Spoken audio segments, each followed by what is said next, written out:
Alam nyo, ay lahat naman tayo ay nais natin na makamta ng kaagad ang hustisya. Ngunit kung may aral tayong natutunan sa nakaraan, ito ay ang mas mabuti na maging mabusisi tayo at tumagal ng kaunti kaysa magmadali at magkamali. Alam mo nyo, kinakatakutan namin na yung mga alam natin na talagang kasabwat dito sa kawalanghiyang ito ay makakalusot sa kaso dahil because of a legal technicality. Dahil nagkamali tayo sa pagbuo ng ebidensya, dahil hindi maganda ang ating pagpresenta ng kaso, o nakalimutan natin pumirma sa isang dokumento, yung mga maliliit na bagay na ganyan, nalalaglag ang kaso dahil dyan. Kayo, mga reporter, alam na nyo, nangyayari talaga yan.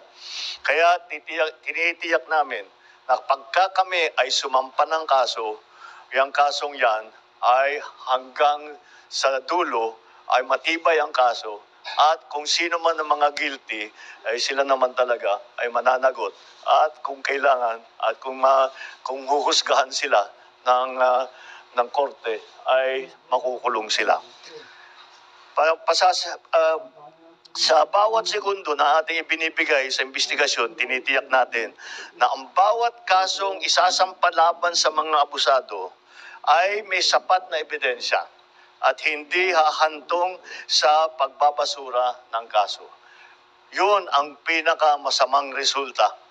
Yung alam natin na guilty, ngunit nagkamali tayo sa pagbuo ng kaso, nagkamali ang DOJ o nakalimutan, ay mawawala yung masisira yung kaso natin, hindi natin mapapasagot yung taong yun o yung kumpanyang yun. Pananagutin natin lahat ng may kasalanan. Ibabalik natin. So tatlo talagang ating ginawa rito. Unang-una, sinampahan na natin ng kaso yung mga may ebidensya tayo na meron silang kinalaman dito sa mga korupsyon na ito. Pangalawa ay tinitiyak natin na ang kanilang ninakaw na pondo ay maibabalik sa pamahalaan upang magamit sa tama ang mga perang yan. At naglagay tayo ng mga reforma para itong mga pangyayaring ito ay hindi na mauulit. Kaya dyan yung tatlong talagang tinututukan natin na bagay. At ito, yung aking mga nabanggit ngayon, ay yan, ay ang magiging resulta dito sa ating pag-focus, pagbigay ng pansin dito sa tatlo. Unang-una, mapapanagot ang mga kasama rito, mga kasabwat dito sa korupsyon. Pangalawa, maibabawi ng gobyerno ang pera na ninakaw nila. Pangatlo, na gumawa tayo ng reforma para lahat na itong klaseng korupsyon na ganito ay hindi na mauulit. Kaya yung mga taong yan na kasabwat dyan, ito, mga walang hiyang ito, na nagnanakaw ng pera ng bayan, tapos na ang maliligaya ninyong araw. Habulin na namin kayo.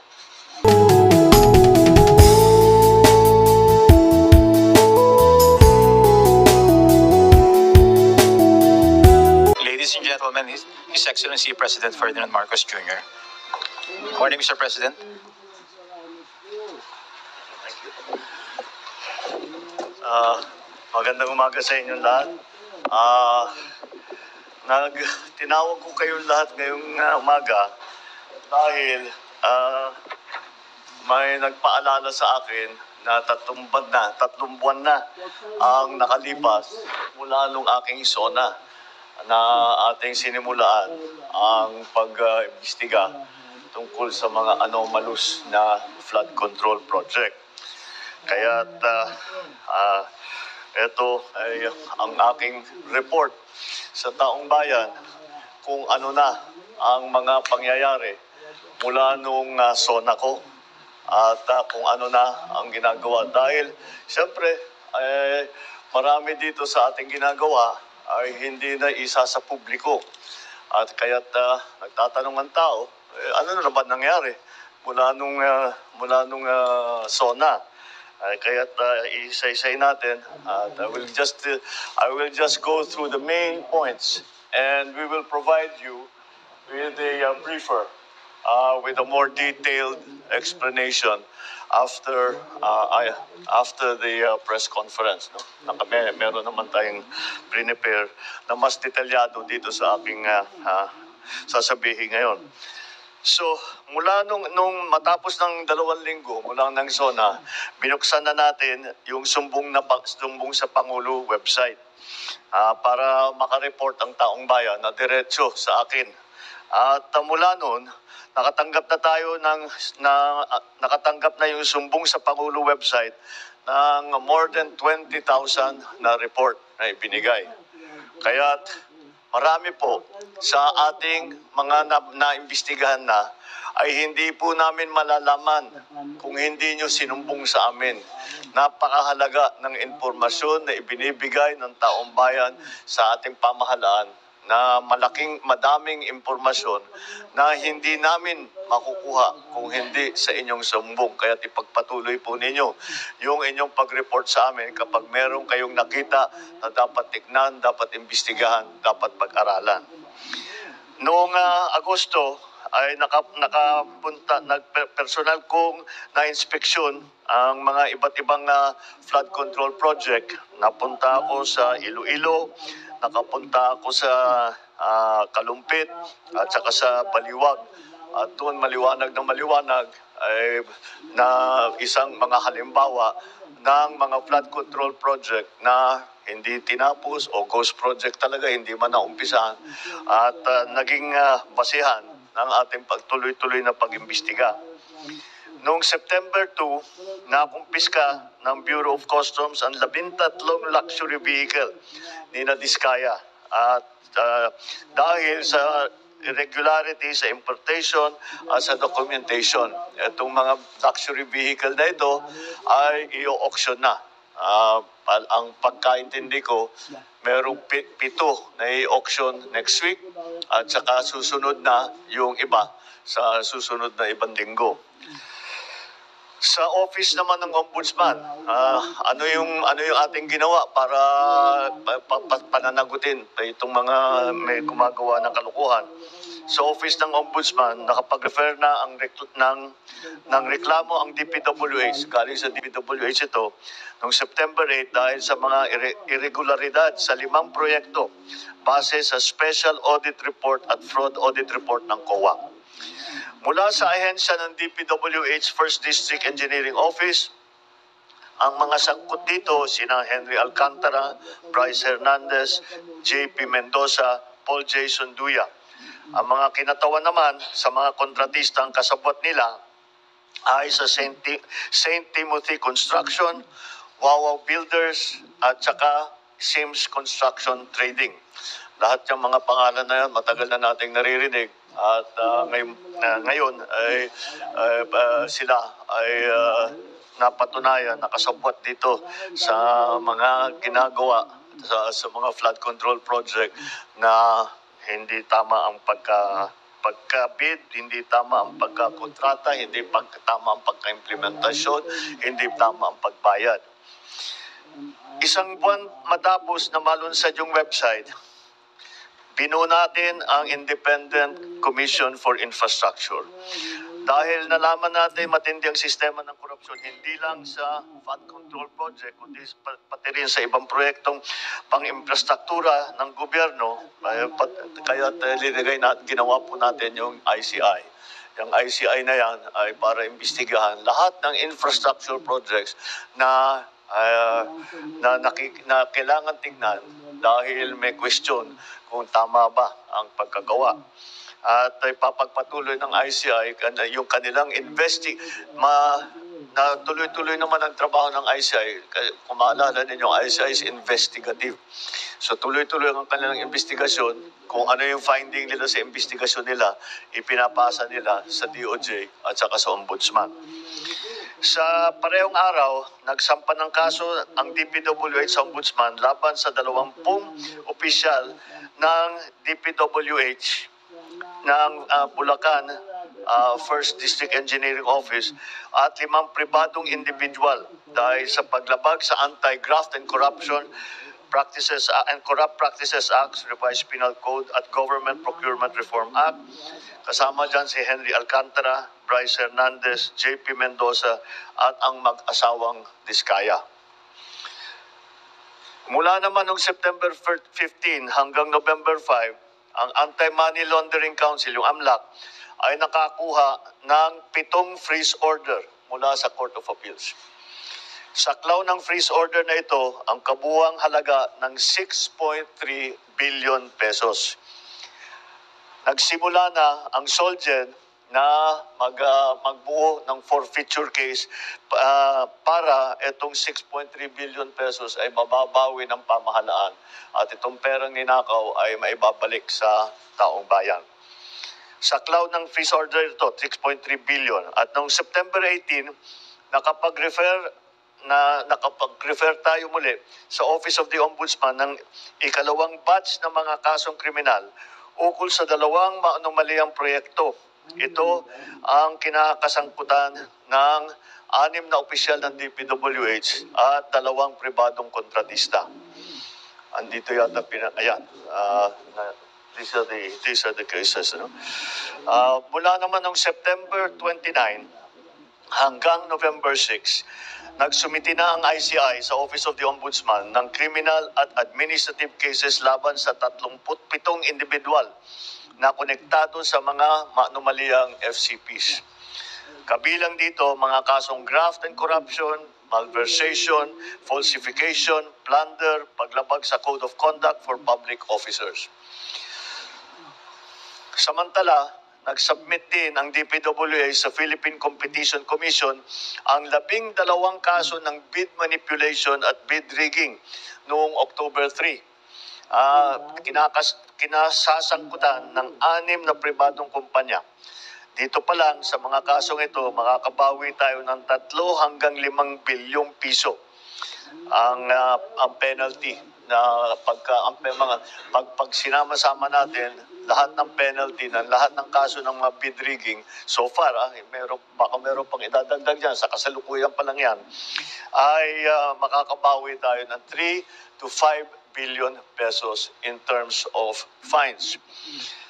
Nito na mga October 23, nagsampa ng kasong malversation at paglabag sa Anti-Graft and Corrupt Practices Act ang DPWH laban sa 21 opisyal ng DPWH La Union La Union 2nd District Engineering Office at Davao Occidental District Engineering Office at 4 na pribadong individual. Moises Tabukol ng Silver Wolves Construction Corporation, Alvin Diego ng Silver Wolves Construction Corporation, Maria Roma Angeline Rimando ng St. Timothy Construction Corporation, Cesara Rowena Diskaya ng St. Timothy Construction Corporation.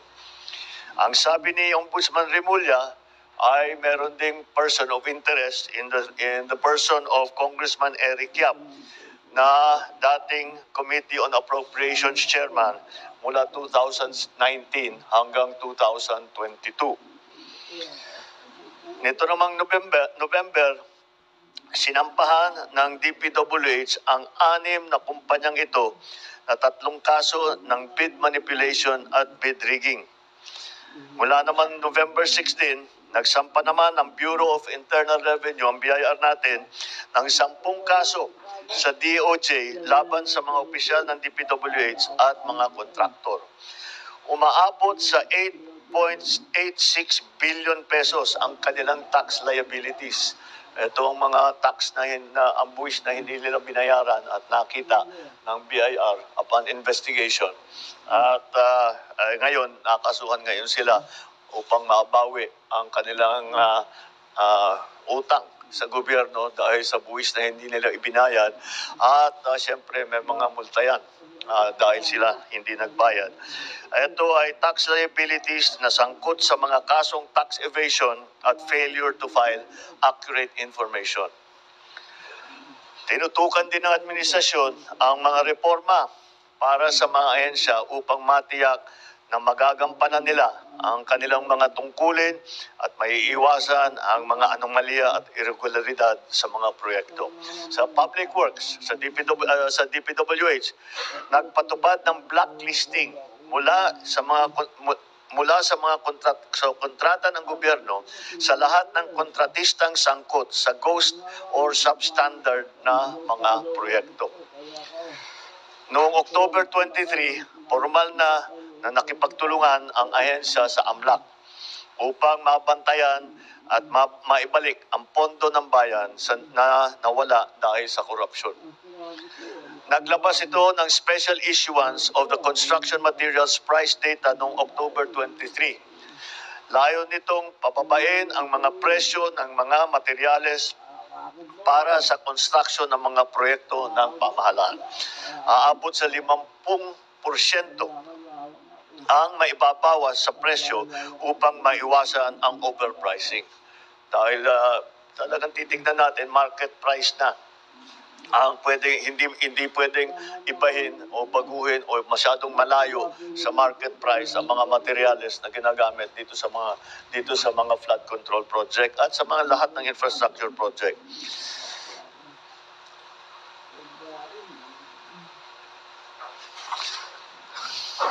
Ang ginawa naman ng DTI matapos na kanselihan ang mga lisensya ng siyam na kontratistang konektado kay Sara Diskaya, ipinatupad ang mas mahigpit na mga regulasyon sa kontraktor.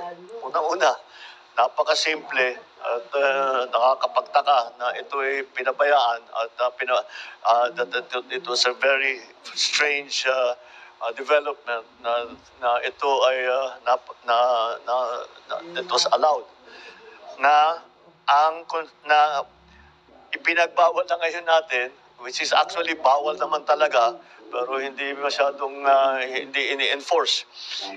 Pero pinagbawal natin ng matibay na mga may-ari ng construction company ay maging miyembro ng pick-up board. Dahil maliwanag ng maliwanag, pagka ikaw ay may construction company, tapos ikaw nagbibigay ng accreditation, lisensya sa mga constructor, ay napakaliwanag ng conflict of interest. Kaya hindi na natin papayagan yan ulit. Upang masiguro maisusulong ang katapatan, integridad at pananagutan sa pamahalaan, nagsasagawa tayo ng mga reforma sa iba't ibang sektor ng ating bansa. Bumubuo tayo ng transparency portal upang makapagbigay sa publiko ng mas malawak na access sa impormasyon tungkol sa mga proyekto, kabilang ang mga detalye hinggil sa mga kontratista. Nagpapatupad ng tanggapan, lokasyon at status ng proyekto. Ibig sabihin, papantayan natin ng husto every step of the way. Bawat hakbang sa prosesong ito ay babantayan natin na mabuti para pag may nakita tayong hindi tama nagawa o against the rules and regulations ay makikita natin kaagad at hindi na natin pababayaan na makikita lang after 2-3 years, kagaya na nangyayari ngayon. Magpapatupad din tayo ng mga systematic na reforma sa tatlong pangunahing larangan upang maipabuti ang transparency, ang security ng ating datos, ang pakikilahok ng mga mamamayan sa pagsusubaybay ng ating mga proyekto.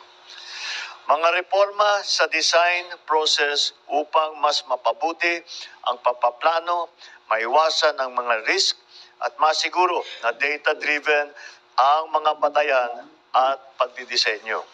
Mga reforma sa bidding at sa procurement upang mapalakas ang kompetisyon, katapatan, integridad at maiwasan ang mga possible risk factor sa buong proseso ng procurement. Mga reforma sa proseso ng pagbabayad upang matiyak naman na ang pondo na nilalabas natin para sa mga proyekto ay talagang tapos na. Dahil marami tayong nakita, completed, bayad na, hindi mo naman mahanap yung project, ghost project. O kung may makita kang man project, hindi kompleto, substandard, Kaya patitibayin natin ang proseso para tiyakin natin na lahat ng kontrata ay ma-implement na mabuti. Mga reforma rin sa proseso ng pagbabayad o para tiyakin natin. Yun ang ating mga gagawin. Meron tayong nakita na bagong smart technology na ginagamit na ang AI. Ito ay titignan lang. Ang tinitignan niya, yung AI, tinitignan niya yung proseso ng kontrata. At pagka merong hindi tama ang takbo ng proseso ng kontrata, ay magfa-flag yan. Kailangan magfa-flag. Tignan niyo ulit ito. Dahil mukhang may problema, hindi tama ang ginawa. At may question kung talaga bang merong project na ganyan. May nagque-question kung merong maganda ba ang pag-implement ng proyekto. Kaya gagamitin natin lahat ng paraan na nasa atin. Pati nga hanggang AI, lahat ng smart technology na ating nakikita na lumalabas, ay gagamitin natin lahat dyan para inspeksyon. Una, meron tayong smart technology para tignan kung ano ba talaga ang standard, kung maganda ang pagkaayos. Ito, tinitignan yung kung talagang nilalagyan ng rebar, kung talagang kumakapal talaga yung konkreto, yung semento sa tamang specification. Yung isa pa naman, yung isang smart technology na gagamitin natin, yung aking nabanggit, titingin sa proseso ng kontrata para pag may nakitang hindi tama, ay makikita natin kaagad. Maglilista yan, makikita natin, babalikan natin at imbestigahan natin bakit ganyan ang nangyari. Alam nyo, ay lahat naman tayo ay nais natin na makamta ng kaagad ang hustisya. Ngunit kung may aral tayong natutunan sa nakaraan, ito ay ang mas mabuti na maging mabusisi tayo at tumagal ng kaunti kaysa magmadali at magkamali. Alam mo nyo, kinakatakutan namin na yung mga alam natin na talagang kasabwat dito sa kawalanghiyang ito ay makakalusot sa kaso dahil because of a legal technicality. Dahil nagkamali tayo sa pagbuo ng ebidensya, dahil hindi maganda ang ating pagpresenta ng kaso, o nakalimutan natin pumirma sa isang dokumento, yung mga maliliit na bagay na ganyan, nalalaglag ang kaso dahil dyan. Kayo mga reporter, alam na nyo, nangyayari talaga yan. Kaya tinitiyak namin na pagka kami ay sumampa ng kaso, yung kasong yan ay hanggang sa dulo ay matibay ang kaso. At kung sino man ang mga guilty, ay sila naman talaga ay mananagot. At kung kailangan, at kung huhusgahan sila ng korte, ay makukulong sila. Sa bawat segundo na ating ibinibigay sa investigasyon, tinitiyak natin na ang bawat kasong isasampa laban sa mga abusado ay may sapat na ebidensya at hindi hahantong sa pagbabasura ng kaso. Yun ang pinakamasamang resulta. Yung alam natin na guilty, ngunit nagkamali tayo sa pagbuo ng kaso, nagkamali ang DOJ o nakalimutan, ay mawawala, yung masisira yung kaso natin, hindi natin mapapasagot yung taong yun o yung kumpanyang yun. Pananagutin natin lahat ng may kasalanan. Ibabalik natin. So tatlo talagang ating ginawa rito. Unang-una, sinampahan na natin ng kaso yung mga may ebidensya tayo na meron silang kinalaman dito sa mga korupsyon na ito. Pangalawa ay tinitiyak natin na ang kanilang ninakaw na pondo ay maibabalik sa pamahalaan upang magamit sa tama ang mga perang yan. At naglagay tayo ng mga reforma para itong mga pangyayaring ito ay hindi na mauulit. Kaya dyan yung tatlong talagang tinututukan natin na bagay. At ito, yung aking mga nabanggit ngayon, ay yan, ang magiging resulta dito sa ating pag-focus, pagbigay ng pansin dito sa tatlo. Unang-una, mapapanagot ang mga kasama rito, mga kasabwat dito sa korupsyon. Pangalawa, maibabawi ng gobyerno ang pera na ninakaw nila. Pangatlo, na gumawa tayo ng reforma para lahat na itong klaseng korupsyon na ganito ay hindi na mauulit. Kaya, yung mga taong yan na kasabwat dyan, ito, mga walang hiyang ito, sa nagnanakaw ng pera ng bayan, tapos na ang maliligaya ninyong araw. Habulin na namin kayo. Okay, that's it. I think I have to ready. Thank you very much. Maraming salamat, Mr. President. Ladies and gentlemen, the President is running a tight schedule today, as you know. So we'll just take... I'll take 2 questions. We'll take 2 questions from the floor. Yeah. The first question will be from Alvin Baltasar. Mr. President, magandang umaga po. Mr. President, nabanggit nyo yung sa presentation, meron ng mga nasampahang kaso at ang inihintay po talaga ng taong bayan, merong makulong. Ang tanong ko po, Mr. President, kailan po kaya mangyayari na may makukulong at kailan po ito? Palagay ko, hindi palagay ko, alam ko, bago magpasko, marami dito sa napangalanan dito ay palagay ko matatapos na yung kaso nila, buo na yung kaso, makukulong na sila. Wala silang Merry Christmas. Before Christmas, makukulong na sila. Mr. President, at bagit nyo rin po kanina yung kinakailangan babawi natin kung ano man yung halaga na nanakaw nila sa taong bayan. Meron po tayong timeline. Wala tayong buo na kasi marami pa kaming nakikita. Marami pa kaming nakikitang iba. So yung mga nabanggit ko na halaga, yun pa lang ang ating nakikita. Pero ako nakakatiyak ako, marami pa tayong mababawi dito. So patuloy namin gagawin yan. Thank you, Mr. President. The next question from Kat. Good morning, Mr. President. Sir, you mentioned in the latter part of your speech na tapos na ang maliligayang araw nyo, hahabulin namin kayo. The nation's question is, why is former Congressman Zaldico's passport not yet cancelled? And what is the government doing to actually either convince him or force him to return to the Philippines? I think that's best directed at the lawyer because it's a legal answer. And the legal answer is because hindi pa nasampahan ng kaso, therefore the request for the cancellation of his passport cannot yet be made. However, when that time comes, we will immediately cancel his passport. I'm not a lawyer, so I'm not the best person to explain it.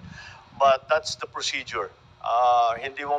You have to give grounds for the cancellation of the passport, and those grounds will be based on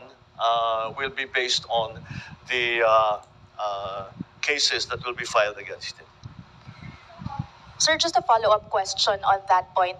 Sir, how convinced are you that Zaldico is the most guilty in this case, or are you somehow amenable to extending an option for him to become a state witness? I'm sorry, extending. An option for him to become a state witness. That option is always there, except for them who are the most guilty. Do you think he is? I don't want. And then pag sinabi ko, sasagutin kita, sasabihin nyo, prejudged. Let the courts do their work. Let the judges do their work. Yun ang sa kanila. Mr. President, one more question, please. While we navigate this corruption scandal, the economy is taking a hit. The peso hit an all-time low yesterday. Third quarter GDP is at 4%. The stock market is at pandemic levels. What is the plan to recover investor confidence? At ano ho ang plano para sa economic recovery? Well, the reason that we had that is that there really was a downturn in economic activity. You have to remember that it's not only because of these problems. Yung bagyo, yung nawala na working days na sa sa ekonomiya natin because of climate change. And you have to also remember the situation, the global situation. we are not the only ones suffering the shocks that come from the new trade structure that has been imposed on the rest of the world. And so we are all adjusting to that. Kaya yung mga growth rate na lahat ng grupo all around the world is falling. But marami tayong measures na ginawa because the public spending now will be increased, and to make sure that by the end of the year that the levels of public spending are according to our original plan. So mababawi natin yung nawala sa third quarter. Sir, one more point on your presentation. Very obvious, very noticeable po na marami sa mga pangalan binanggit ninyo, DPWH officials, contractors, pero kakonti, if at all, yung mga banggit na legislators who are. Well, no, they're part of the list.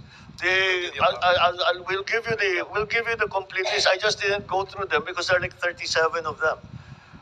So you'll get, as I said, you'll get a briefer, which will give you more detail on all of the things that I've said today. Is the former speaker included in the list, sir? I don't think so because no. The only evidence that has been made against him is in the Senate. So I don't know. No, with the speaker, no. Not as yet. Not as yet. If something else comes out, then he might have to be answerable for something. So, again, we don't file cases for optics. We file cases to put people in jail or to make people answer. I know that there are many, many suggestions of who else we should file cases against. Well, we're fine with that. Provide us the evidence and we will file cases against them. Kaya sinabi ko, napakahalaga yung sumbong sa Pangulo. Dahil marami kaming nakukuhang impormasyon dyan. So, pagpatuloy ninyo yung inyong pagsumbong. At bigyan nyo kami ng lahat ng ebidensya na meron kayo para magamit natin, para kasuhan kahit sino. Walang immune dito walang exempted dito sa mga investigasyon na ito. All right? All right, thank you very much, Mr. President. you. That concludes our press conference. Good morning, everyone. Thank you.